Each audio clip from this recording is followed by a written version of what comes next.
Welcome back to the Idea Vault podcast. My name is Lynn George. I'm your host and the director of Troy University's Idea Bank. We're back in the vault today for another full-feature business owner interview.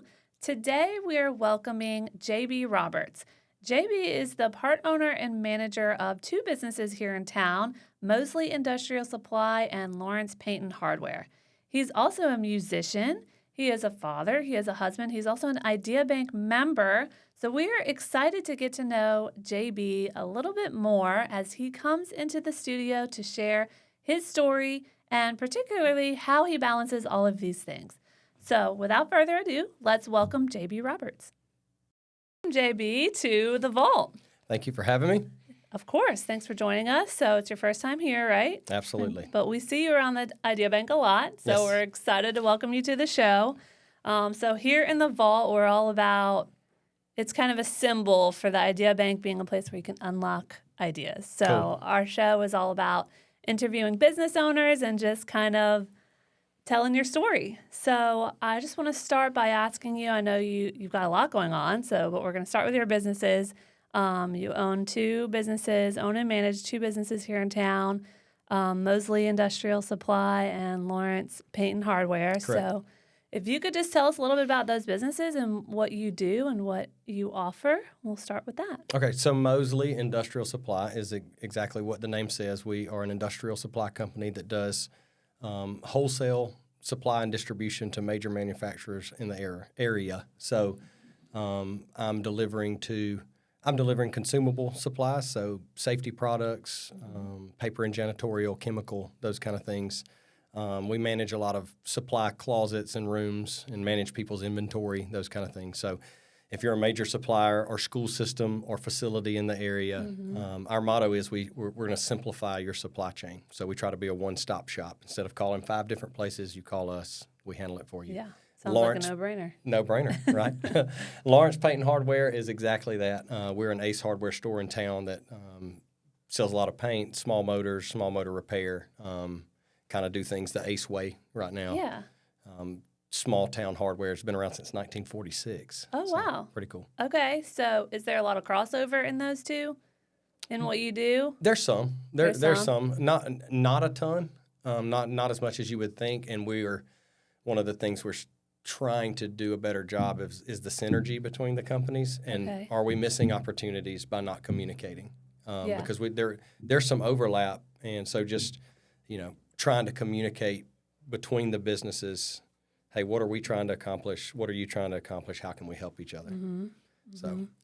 So 1946, Lawrence Paint and Hardware started. I'm assuming Lawrence Paint and Hardware came before Moseley. Moseley was 1992. 1992. Okay. So both of my businesses, which I'm one of 5 owners. So okay. I'm not majority. I'm a minority functioning owner who manages both businesses. Okay. But we bought both companies. We bought Moseley Industrial in 2011, and we bought Lawrence Paint and Hardware in 2018. Okay. So technically, even though Lawrence Paint and Hardware is older, you got involved with Moseley before. First. Okay. Correct. So tell me about how that happened. What were you doing before that, and what led you to get involved in purchasing a business and pursuing business ownership? All right, this is where I get excited. And I'm a verbal processor, so I'm going to try to keep it to 30 minutes. But I'm a storyteller, too. That's okay. So, in 2010, I was at the end of 7 years of pursuing a professional music career. And I was at the end of my rope. So in 2010, I was a high-functioning drug addict, living in Destin, Florida, but playing everywhere from Chicago to Austin, Texas to Charlotte, playing 250 nights a year. Wow. Recording albums. Had just signed with an independent label out of Nashville and came to the end of my ropes and was going to kill myself on a Tuesday night. That was November 16, 2010. I'll never forget. And leading up to that moment, I had started reading the Bible for the first time in my life, and I think there was just a lot of war inside of me about the life I was living. Luckily, that night, it was either going to be like death or surrender, and surrender won out. So I, for the first time, saw Jesus as the Savior that the Bible says he is, and for the first time in my life, I said, hey, I actually need you, and things clicked and changed. So midnight on that Tuesday night, I was like, hey, I don't think I want to live. By the next morning, I was like, hey, I'm just going to live differently. So I moved home from Destin, walked away from music, didn't play another gig, went to my dad, and I said, hey, I see in the Bible, it says if you honor your parents, it goes well for you. So how do I do that? And he kind of laughed and said, I have no idea. He owns a business in town that's really successful. I think the route was either going to, for me, when I was a kid, it was like, you're either going to be a doctor or an engineer. Nobody really thought I'd be a drug addict musician, although music was a part of my story. So anyway, I go to my dad. How do I honor you? He's like, I don't know, but there's this pastor in town who I really respect. Let's go to lunch with him. So shout out to a guy named Michael Alsop. Went to lunch with him. He said, what do you want to do? And I said, well, I think I want to be a preacher. And he laughed at me. And he said, every drug addict I've ever met that comes to know Jesus feels like they have to run out and tell everybody. They just have to run out and tell everybody. Mm-hmm. He's like, but what you actually are is you're pretty dangerous to ministry because you haven't grown up. And he was like, what you need to do first is grow up. And then once you grow up, if you still have this burning passion to go tell everybody, then go tell everybody. He said, what I would suggest is that you go get a job, any job, and you wake up early, you work hard all day, you go to bed tired, and you do that for several years while learning to be obedient. I said, okay. So that afternoon, which was wild, a guy named Moseley, who was a supply company for my dad's business, is walking into the warehouse as me and my dad are returning to work from lunch. And Dad just happened to say, hey, Moseley, you don't happen to be hiring, do you? Ronnie's like, I need a delivery guy like yesterday. So the next day I interview with Ronnie. I take a $10 an hour delivery job at Moseley Industrial Supply. I show up to work. Ronnie's like, hey, I get to work early. I get here at 5 a.m. I said, I'll see you there. So at 5 a.m., I'm in a delivery truck. I'm loving it. That was January 6th of 2011. And in May of 2011, Ronnie calls me in his office and says, hey, I've been praying for like a decade for someone to sell this business to in Troy that would carry on my legacy, that would do a fantastic job. I'm convinced you're the guy. Wow. Yeah. So at 5 months on the job, that's incredible. He said, you're really good at this. And so I was like, I went back to my father and was like, hey, this guy's talking crazy. And my dad I was like, obviously I'm a broke musician going into this. I was like, I don't know what this looks like. And my dad, to his credit, me being the son who had never followed through with anything in his life, said, if you want to do it, I'll help you. Wow. So Ephesians says, right, like before the foundation of the world, he has good works prepared beforehand. All we have to do is walk in them. And that was just like another thing of like, hey, I called you out of the darkness. I set you on a new path, and I have something prepared for you. So within 6 months of changing my life, I'm a business owner going. The other funny thing is the following month, we signed the paperwork in May to buy the business. The following month, it's me and Ronnie and his sister Joyce, the only three in the company at the time. Ronnie has a stroke, and the doctor says, hey, you can't work for a month. And so God also said, hey, crash course, everything from paying the bills to receiving the inventory to satisfying your customers, you're on your own. Like, you're ready. Just do it. And in 30 days, by the end of it, I was like, oh, I think I have okay, this is what it's like to own a small business by yourself, Okay. So, first of all, Fun. I have a lot of thoughts. I have a lot of follow-up questions. But I just first want to start by saying, thank you for sharing your story. I honestly had no idea. I knew that you're very strong in your faith, and I knew that you would be a great podcast guest because you demonstrate really great leadership qualities, and we see you around, and you're a successful business owner. But when I invited you to the podcast, I did not know about your story and your struggles with addiction and suicidal thoughts. So thank you for sharing that. Oh, yeah, because no it's super powerful for people to hear that. When you went to the lunch with the pastor and he said, no, you're not a preacher, you need to grow up. Well, how did that make you feel? Were you genuinely like, okay, let me go apply for jobs? Or was there any kind of emotion of, disagreement at all? I was at the lowest and most humble part of my life, including today. I wish I could regain the humility that came the first year after coming to faith. Wow. Because it was so clear to me my way wasn't working. And I was just ready to listen. Yeah. And the guy who told me that had a way, and we're still friends, had a way of relating to me that I knew it was honest, and it made sense. Like, I knew I was dangerous. Mm-hmm. I knew I was immature. I knew my story. Like, he read me right, and he was right. You know, he was right. I didn't need to run out into the ministry and shepherd, quote unquote, shepherd souls. I needed to be shepherded. I needed to grow up. I needed to learn discipline and self-control. And so, no, I don't remember bucking up at all. I remember the excitement the first day of, like, waking up early and showing up to work with Mr. Ronnie Moseley and hopping in a little Ford van and delivering gloves to Southern Classic in Brundage that makes, you know, sauces and such. And it just felt so new. Yeah, a new opportunity. It felt new. Yeah. Yeah. That's the thing about when you get to the end of your rope and you know it.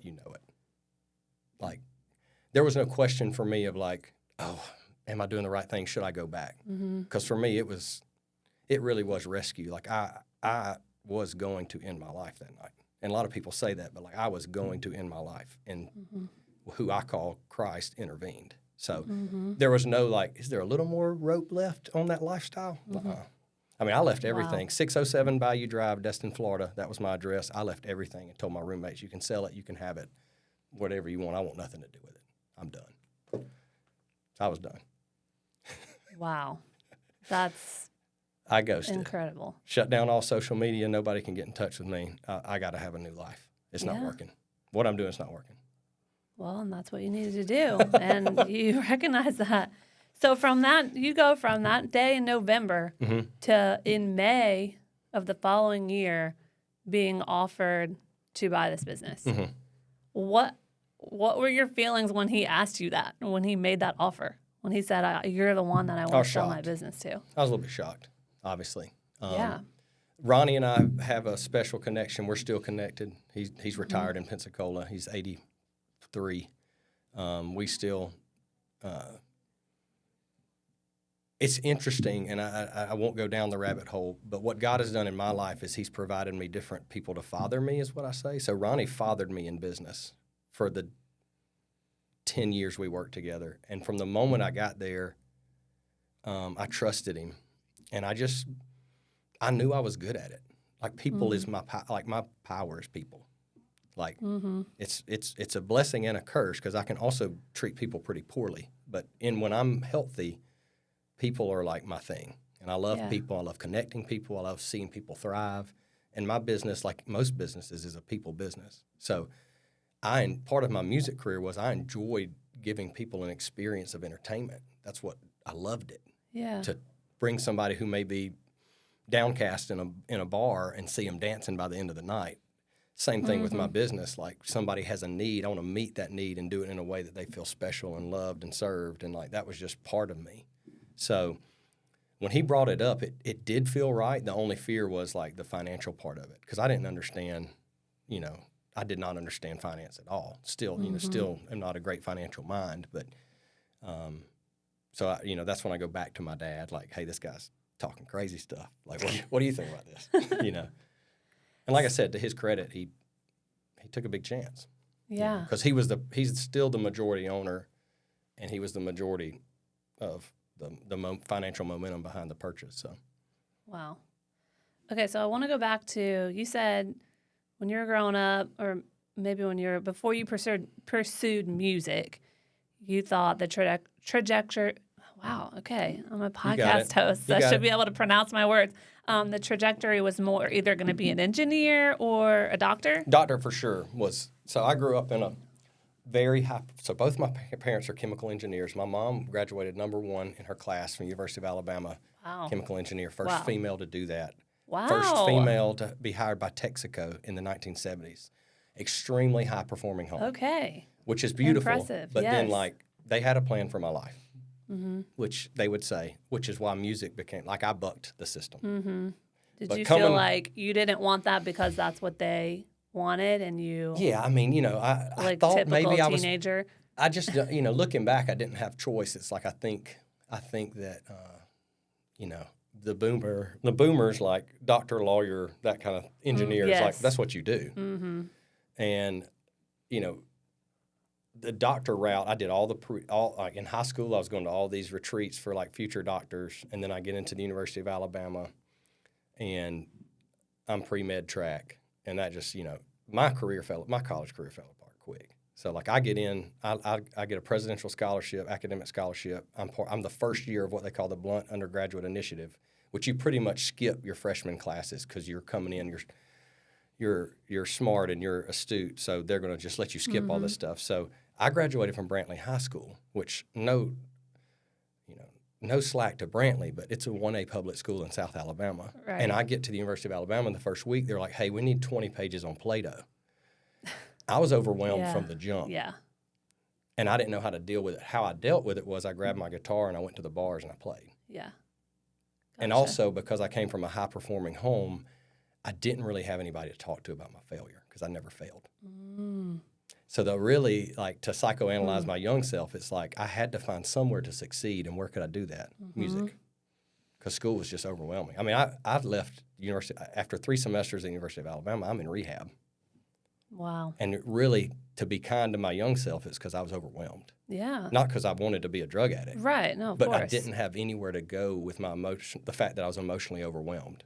I couldn't fail. I couldn't admit failure. And so I numbed out. Yeah. And then I grabbed my guitar. It's like, hey, I'll do the one thing that I've always been good at. Because I was an award-winning dancer, musician from the time I was 8 and 9 years old. Competitive dancing, competitive playing music. Like, I could do that. Oh, wow. So you started that when you were young. Oh, yeah. My first performance was I'm 5 years old singing the national anthem at my high school football game. Yeah. I'm in kindergarten. That's awesome. So We're going to need you to send that clip so we can just drop it into I wish we still had it. So anyway, that's that realm. But music, being a doctor, I don't think was ever my dream. So like that was never my dream. That was someone else's for me. Yeah. So how long did you stay away from music? Like when you decided you need a new life, when did, were you kind of like hesitant to pick up a guitar? So I led worship, and church felt safe. Okay. And that's a whole story in and of itself. The journey of probably getting put in church leadership too early, and then the journey of. So to answer your question, the last 15 years, the primary outlet for my music has been just singing other people's songs in a corporate worship setting. And then just recently stepping back in to say, hey, I'm going to write, I'm going to perform, I'm going to do albums, I'm going to risk. Yeah. That was like a 2024 thing. Okay. So I knew you recently released a whole album, right? Yeah. So spring of 25, I did an album. Yeah. And then I just recorded another one in Nashville in February that I'll release. If I can get it mixed, I'm going to release the first single on the day of my second son's birth, which will be April 20th, which will be cool. Oh, that'd be really cool. A song called Home, which will be neat. Oh, I love that. You heard it here first. I don't know if you heard it here first, but we're going to say you heard it here first. So when you decided, tell me about that, when you decided to start writing again and releasing your own music, what were the emotions around that? I'll tell you what tore the walls down. So I put walls up of I was convinced I had ruined it, and I was convinced that I couldn't be trusted with it. Like, because of everything music, golly, this is music is power. And I used my power as a musician early on to do some really awful things that led me to be really broken. And I didn't know if I could trust myself or the power that music gives. Like, that's the core of it, is like, can I trust myself stepping back in? And, to go back to what tore the walls down, and I think I'm jumping around a lot trying to explain it. My wife now, from the moment we got married, why aren't you making music? Like, she was a big supporter of like, hey, you should do this. You could do this. Yeah. I didn't really believe her. But when my son was born, we went through a 4-year infertility struggle. My son is born. I have a clear moment of, I started to delight, is the word I would say, in playing music at home, because he's laying in his little crib or whatever, and I'm standing over him singing. And I can remember the day to where I heard in my head, what if he asked you why you never tried it again? Oh, that gave me chills. Oh, my gosh. Yeah. And I had to sit with that. Yeah. And I said, Lord, it's because you told me not to. And I heard in my head, like, did I?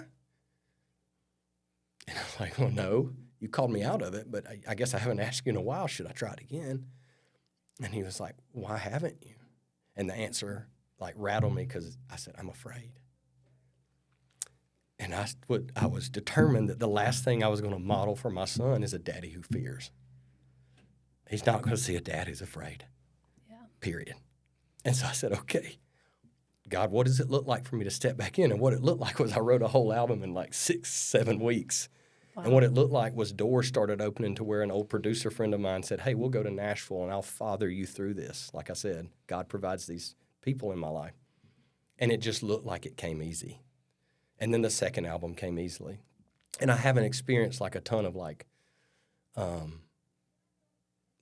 numerical success because now it's all about streams and clicks and all these things that I really don't even understand. I don't But either. what I go back to is God said, hey, you're going to give me glory. You're going to model for your son that you're not afraid and you're going to have a good time. And I'm checking those 3 boxes. Yeah. And it feels really good. But my son's birth like shook me to the core of like, because I mean, I don't, as he gets older, I would never put the message in his head, hey, to give up. Right. Of course not. No. And then you have to look in the mirror and be like, well, I have to model that. I can't just tell him that. I have to do it. Yeah. And so it's been a ton of fun to step back in. That's awesome.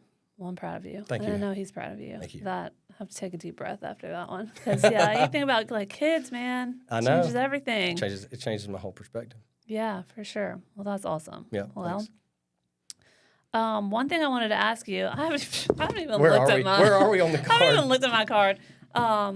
The motto for Moseley Industrial is a kingdom-minded company. Mm-hmm. So obviously your faith drives everything, including how you run your business. Mm-hmm. Was that a motto that you brought to the company, or was that something that was kind of foundational when you first So my dad's business, board? Airtech Engineering and Construction, is a kingdom company. Okay. And I guess me wanting to improve on that, I didn't like Kingdom Company and now they're a kingdom-minded company too. Me and Dad had like a spar about it early on because a kingdom company to me wasn't specific enough in terms of kingdom could mean a lot. Like, I think it just could. It could be part of a investment group. Mm-hmm. There's a lot of talk about different kingdom things. Kingdom-minded made more sense to me. Consecrating my mind to the will of God, consecrating my business to the will of God, submission to the will of God. That felt better. So I just, as he went Kingdom Company, and then the first kind of like advertisement shirts and things I did, I put Kingdom Minded, which was initially a conversation between he and I. Why'd you change it? And now Airtech is also Kingdom Minded. Okay. I love that. That's great. So I'm going to get kind of into like day in the life. Okay. You've got 2 companies you're managing. Your dad, you're a musician. Well, how do you balance all of these things? How do you incorporate the concept of being a kingdom-minded company into your daily operations? Like, kind of tell us I'm sure every day is different, but just kind of tell us some of your routines and priorities each day. So the first thing I would say is I really am still trying to figure it out. Like, man, if grace doesn't rule my life, I can spiral because I don't get it right all the time. People that work for me know that. I try, but I don't get it right all the time. It is a lot, and I'm trying to figure out how to do things differently. I'm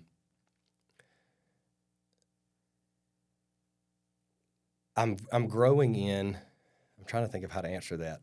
The question was a day in the life?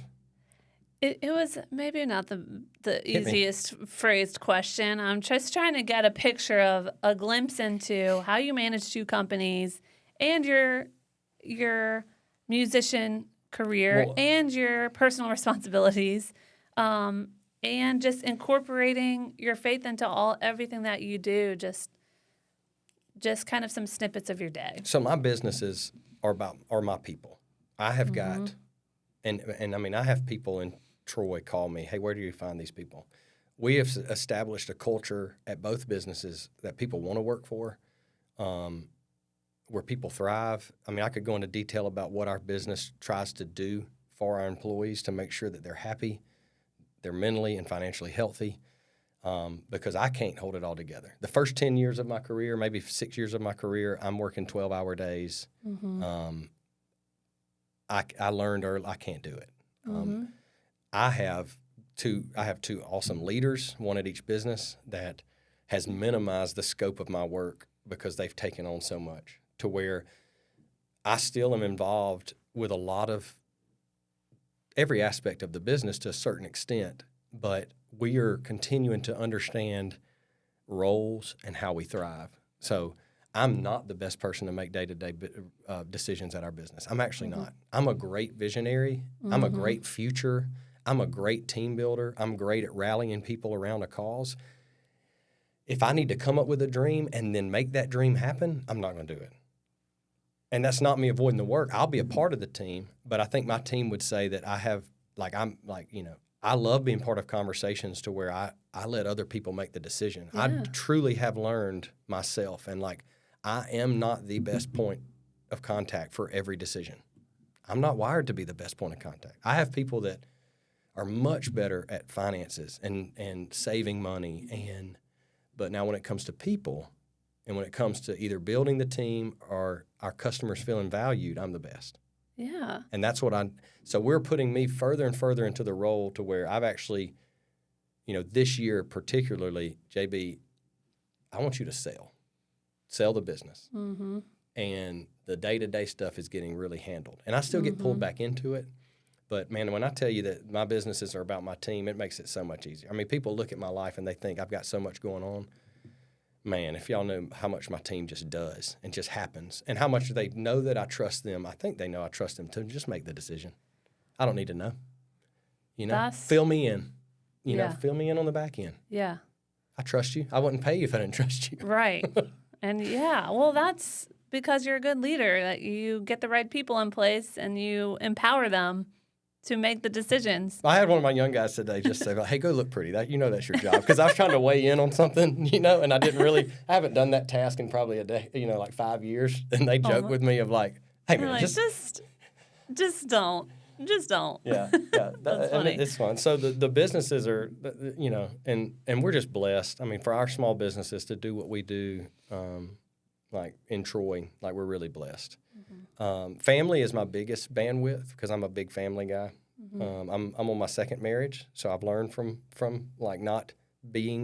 not having a great marriage to where I'm really committed to.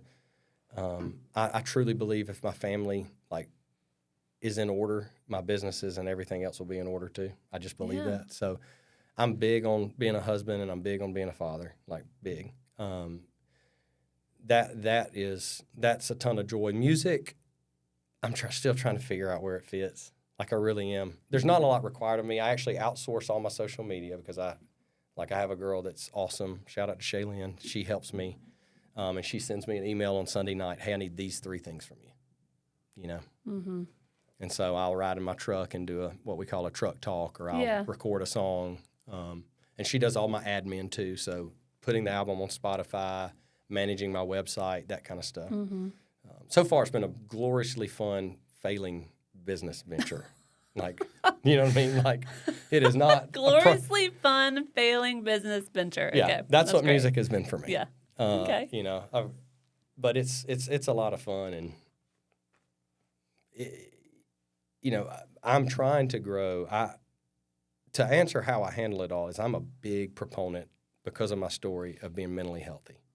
So I'll say I meet with a counselor every other week, and I lay off my burdens onto someone who I pay to take them, and I talk to somebody all the time because I know that I'm wired to get stressed and to let that stress take me back into old patterns of living, not as detrimental as they were, right? But I begin to not treat people well, including my family, all those things. So my business is, I believe in it. I push it. If you work for me and you feel like you need to talk to a counselor, I pay for it.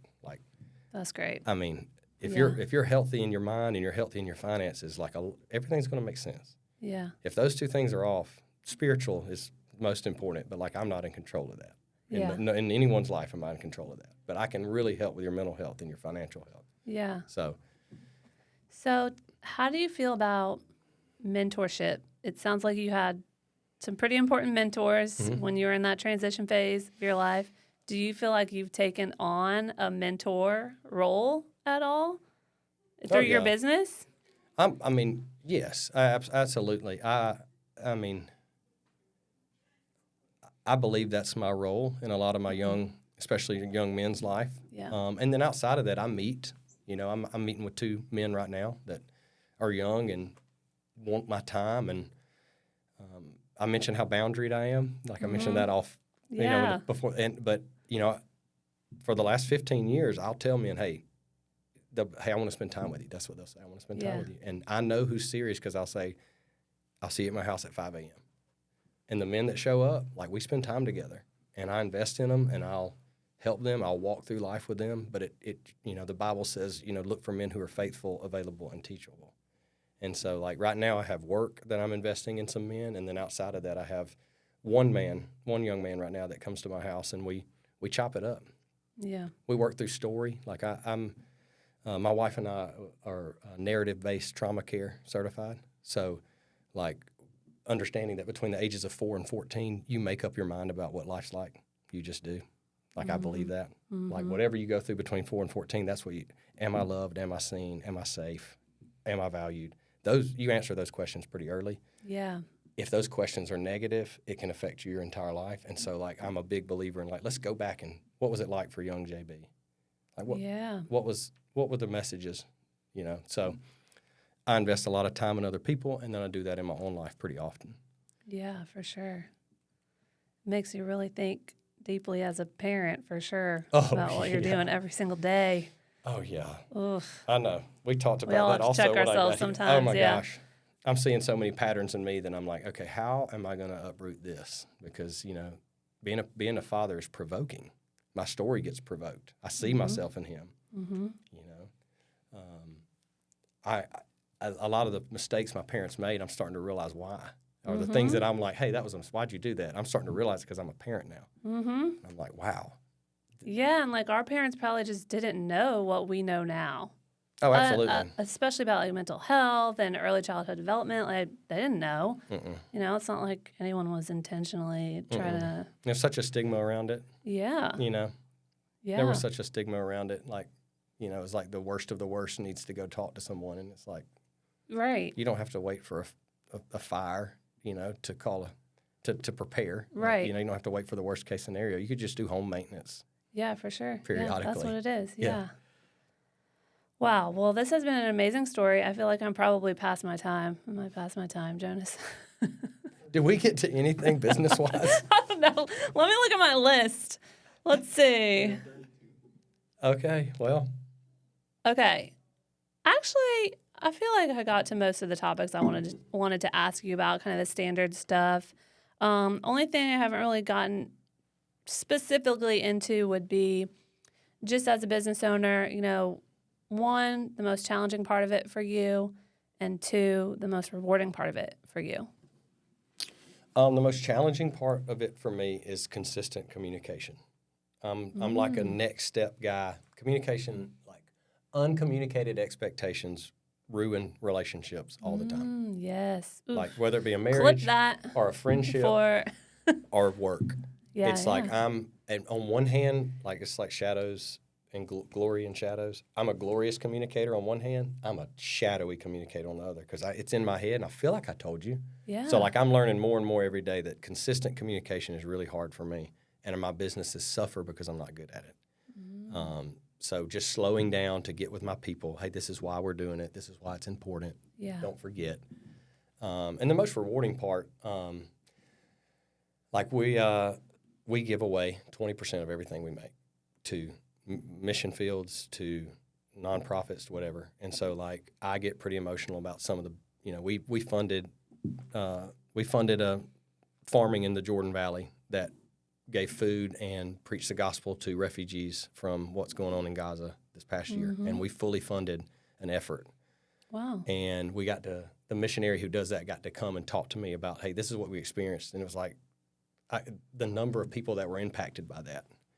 It's like generations of people who were impacted because we were able to make money in Troy, fund someone in the Jordan Valley, and life change. And that's just one. Like I can, like in Africa, in India, here in Troy, like it's like I work hard. We have a thing at work to where we used to give people a choice of. We partner with Lifeline Adoption Agency, and they would send us 3 or 4 families who are struggling to raise funds to adopt, and then we would vote on it, and we would adopt a kid, like for the family. And then it got to be this year where we're able to start just giving to where like multiple families are able to get over the line and adopt children and impact generations of orphans, because that's the gospel, right? It's like we were orphans outside of the kingdom, and God said, no, I'll be your father. Yeah. And so those initiatives that we have, where we're able to take our money and use it for eternal and like generational impact is what drives me, period. Wow. Period. Do you think that all business owners have a responsibility to give back in some way? Whether it's philanthropic, I give X percentage of my profits, or just, I don't know, mentoring young business students, or just do you feel like that should be incorporated into every business? Well, if you ascribe to my faith, to Christian faith, without a doubt. Mm-hmm. If you don't, I can't really speak to it because I don't, the moral code is a moving target, right? And that's the thing, like what is true, all these things, that's just culture and all that. But if you ascribe to the Christian faith, you absolutely better not hoard it. Yeah. And you better like, and I say better because I just do believe we have a Father who loves us, disciplines us, is committed to us. So I would say we have an obligation, especially if you're going to raise your hand and be like, hey, I'm counted as one of the ones who follow Christ. Like, it needs to line up. Yeah, for sure. It needs, and I'm not saying mine does every day because I have to repent. At times, like I can go weeks and not really have that mind. Yeah. And have to slow down, come back, You're remember. human, yeah. Right. That's why the Bible, I don't know how many hundreds of times God says, remember. Yeah. Yeah. Because we forget. I forget. For sure. Well, I mean, that's kind of a good full circle back to the beginning of our conversation. Before we even hit record, you said, now I can't talk about my business without talking about my faith. And I was like, well, I know. It's in your motto. I didn't know the whole backstory, but just kind of full circle, bringing it back to how you incorporate what you believe into your business and your everyday life, and how I think it's important for young people to know that, incorporate that into whatever it is they're doing. Correct. As well. So to kind of close out the interview, like I said at the beginning, we're in the vault. We like to unlock ideas. So what would be, if you could, how do I want to phrase this? If you could lock one piece of advice in this vault for someone, a young student, to come find, what would you tell them?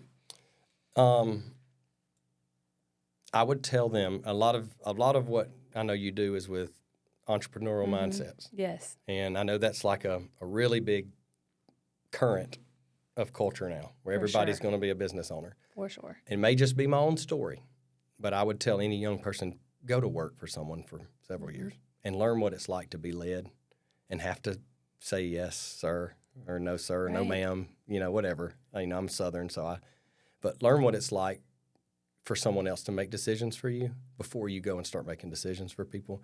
And I'll just reference this. Very few child kings worked out in the Old Testament. The only one that kind of did was Josiah, and I named my son after him. He became king when he was 8, but even then he didn't listen to the Lord to the end, and he died because God said, don't ride out to battle because these two nations are warring near Israel. He rides out anyway and gets shot. But child kings, people who come to leadership early on, rarely work out. Wow. And so, don't think that you're the exception. It is beauty and good, and God has a plan for you to learn how to first be under authority before you are the authority. And I would say trust that. You got plenty of time. You don't have to start on the mountaintop. If you try to climb Everest too fast, you die. You got to stop along the way and breathe. Absolutely. Especially students, you're graduating and you're maybe 20 years old. I totally get it. I mean, but what my mentor down. said to me, he told me you're dangerous. Yeah. And I'm not saying every person is, but there's just a lot that experience and will teach you that Absolutely. You just are not going to learn in school. Yeah. Oh, for sure. No, absolutely. And people, it's all about people. no matter what business you're in, like it's still about people. And Yeah. learning people takes time. Yeah. People always not. I'm supposed to be closing out the episode, and It's I keep okay. You can talking edit more. it maybe. But you mentioned you're going to be focusing more on sales.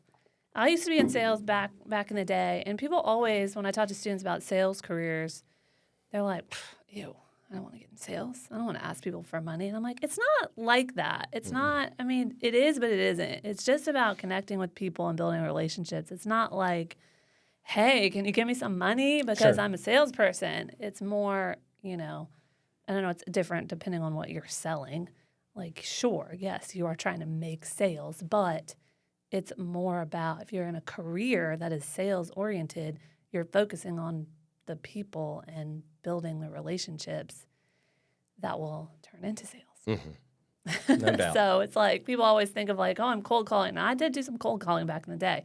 But anyways, I always try to talk students out of like having this ick I know. about sales and the whole concept of that. At the end of the day, you're running a business. Like, you got to make some sales. But anyways, I digress off my sales tangent. JB, this was an amazing interview. Thank you so much for Thanks sharing. for having me. We really appreciate it. Where can people find you if they want to support your business or get in touch? Moseley Website. Industrial, mosind.com, Okay. jbrobertsmusic.com, lawrencehardware.net. Okay. Are three All right. realms. Bookmark them if you want to learn more about JB's businesses or music. Go check them out. Thanks again for joining us in the vault. Thank you. Thank you all for tuning in for another episode of the Idea Vault podcast. We hope you enjoyed this interview with JB Roberts. I certainly enjoyed it. I learned so much about JB that I didn't already know.